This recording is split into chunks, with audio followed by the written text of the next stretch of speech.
Manuel Vega es representante de una época desértica de caminos anhelados, aquellos que por entonces había que comenzar a crear.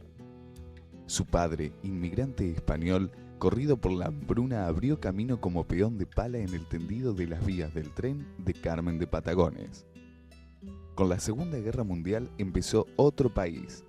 La combinación del nacionalismo y el movimiento obrero lo perturba todo. El peronismo surge con fuerza arrolladora. Con riqueza para repartir y democratización social se hizo la revolución peronista, con más contenido cultural y político que social. En este contexto, Manuel Vega llegó a Zapala cuando la población de la provincia no superaba los 50.000 habitantes.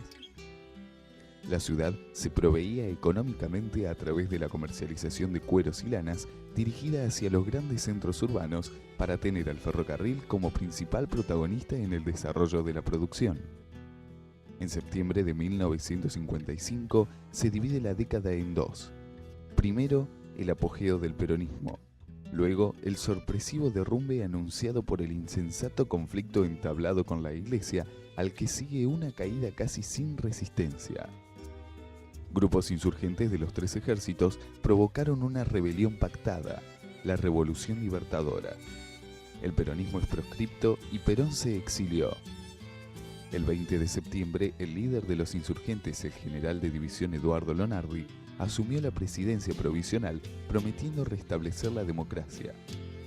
En este conflictivo marco histórico-social e indignado por las injusticias que veía y sufría, Manuel Vega decidió fundar Ecos Cordilleranos, impedido de ejercer la docencia debido a su condición de antiperonista.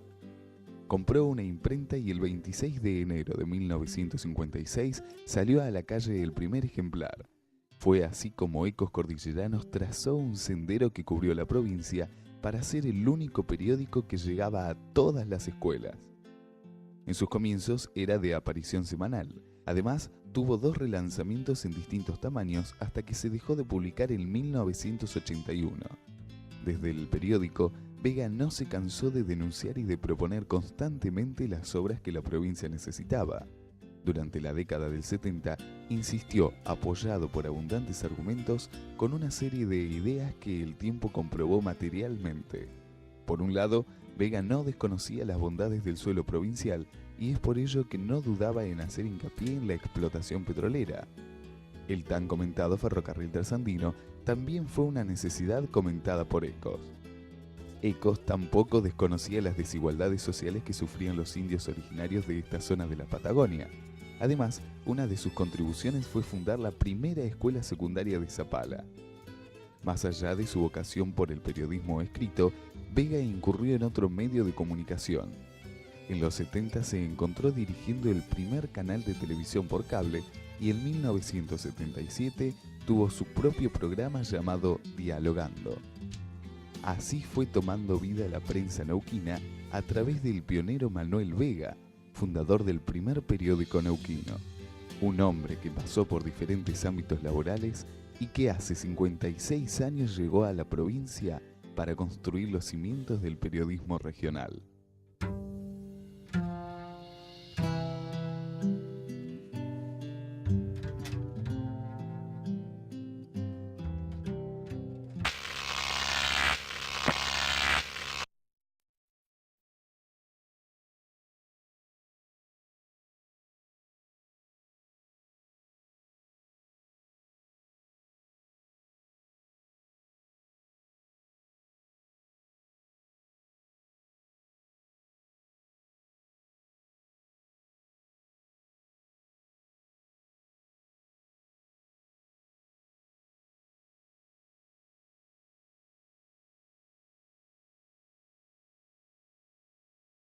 Les agradezco que me hayan venido a preguntar algo sobre nuestra prensa neuquina, porque es una cosa importante, más en que aquí hemos participado en estos días del centenario de la ciudad de Neuquén, saber que la historia es la base de los pueblos.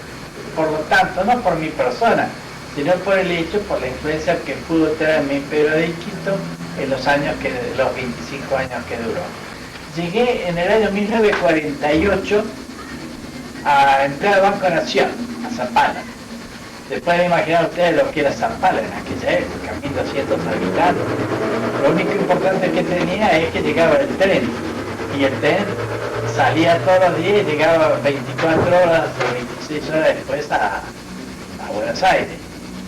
Bueno, en cuanto a mi estada en el banco, fue simplemente 1 año y 10 meses, lo suficiente como para familiarizarme con en ese momento no ciudad sino pueblo, y haber participado en distintas actividades, especialmente educativas.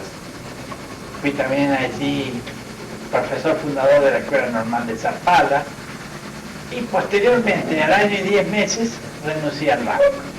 Renuncié al banco, ¿y qué significó? Que fui a administrar una industria de cable hidráulica, que es la primera que existió ahí en la zona. Y bueno, y a los 5 años renuncié a eso, y fue justamente en los últimos meses, cuando vino la represión del 55, que yo me encontré de pronto y participé en los efectos de las reuniones militares de Río Colorado. Cuando vine, entonces yo que siempre había opinado que era un gobierno dictatorial, el peronismo a su manera, yo compré unas maquinitas, una máquina Minerva chiquita con letras que se paraban una a una. Saqué un periodicito que se llamaba Ecos Cordilleranos.